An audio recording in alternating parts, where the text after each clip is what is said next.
So,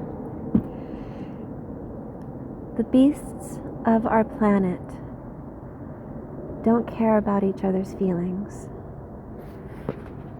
I'm a dog trainer, so I am obsessed with how animals behave and how they think and how they interact with each other and how they interact with us, because that has been my business for almost 20 years. And I stopped dog training last year because every case I had was a disaster. I couldn't relate. I struggled. I was not experiencing any clarity. Everything was hard. I was efforting. There was no ease. I was in a really bad place emotionally. I was a disaster last year because there was just so much change. I had a lot of things going on. A lot. There was a clearing, which I am so grateful for. I had my darkness and I am now firmly in the light, and I love that contrast that brought me here. Anyway, blah, blah, blah, blah, blah, blah. I could go on. But I really just had a clarifying thought, and I wanted to have some time to expand on it. And because the beasts of our planet don't care about each other's emotions, and I see this as a major push of our culture right now, is all about blaming everyone but ourselves. And it's all about just not taking any responsibility for anything. Nothing. I mean, even your own feelings. You can't even own your own feelings. I mean, it really is lunacy. But to that, I don't have anything but compassion for all of them, because they are doing what humans do when they have been programmed. And our media and our leaders, and everywhere that these poor kids look, this is what's being reflected back to them. And being angry at them and having strong emotions about them only exacerbates the problem, because there is no pushing against. Whatever you push against only gets bigger. There's a war on terror, war on drugs, war on homelessness, war on everything, and they're all getting bigger, and that's what the controllers want. They know how we operate because they are smarter than us, and they've been keeping us dumb by keeping fluoride in the water. And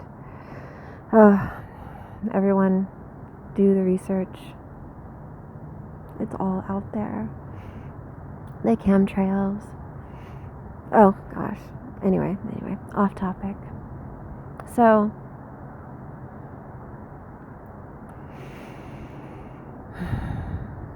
the beasts don't have any interest at all in each other's emotions. And I think it's important that we look at that, because we are also beasts with a special connection to God. The beasts have consciousness too, but they are a different level. They don't have that spark. They have 24 chromosomes, whereas we have 23. And that 24th one is quantum. And that's what is our consciousness. We are basically transmitters of this consciousness. So, it's so funny. We need to learn from them, and that's, I think, going to be the direction that I'm going to have to be going in my training, because I've been sitting and waiting and pondering and wondering what is the next step for me. How do I integrate all of these ideas into a way to train dogs? I mean, maybe I'm not supposed to anymore. I don't know. But I'm understanding more and more every day that I just have to relax, and it's going to come to me. I keep seeing that exact scenario happening over and over and over again. The more I allow,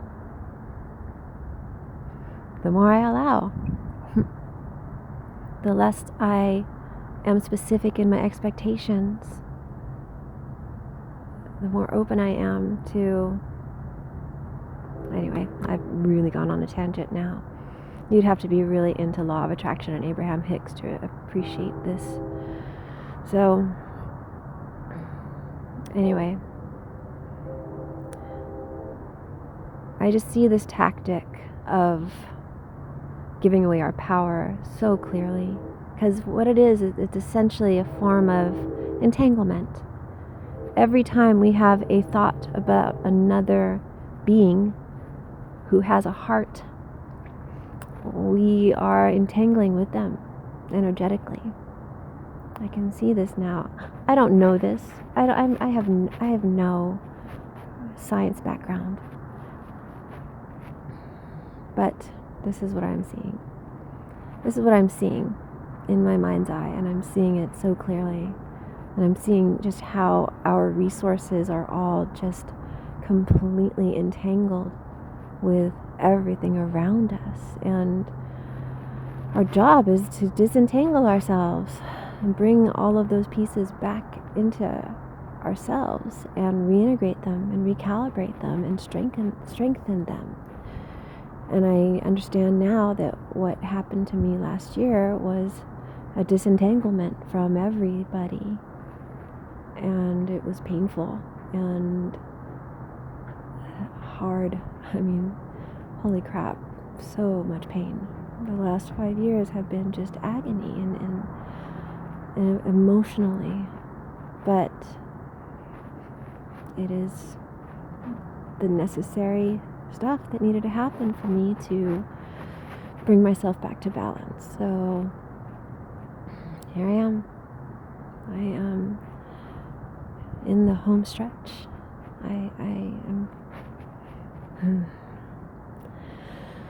So anyway, I keep having these awesome ideas that just make me so excited, and it reminds me of Esther, my hero, Esther Hicks. I just love her so much. And how Abraham talks about how much she delights in receiving a new idea that she hasn't thought before. And that's what's happening to me, is I am receiving ideas. I have to remember to be thankful and aware that that's what's happening. It's not me coming up with these ideas. I am receiving them. And oh, there's a halo. Look at that. Do you see it? Oh, it's so beautiful. Beautiful halo. Alright, it is cold. And as soon as I looked at the timer, it said 9:44. What time is it, I wonder? 7:40.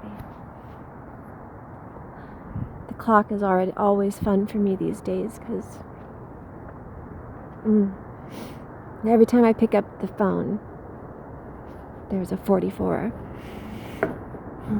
I see that one more than anything. So I know my angels are around. And I'm teaching Alfie that too. So, anyway, back to my family.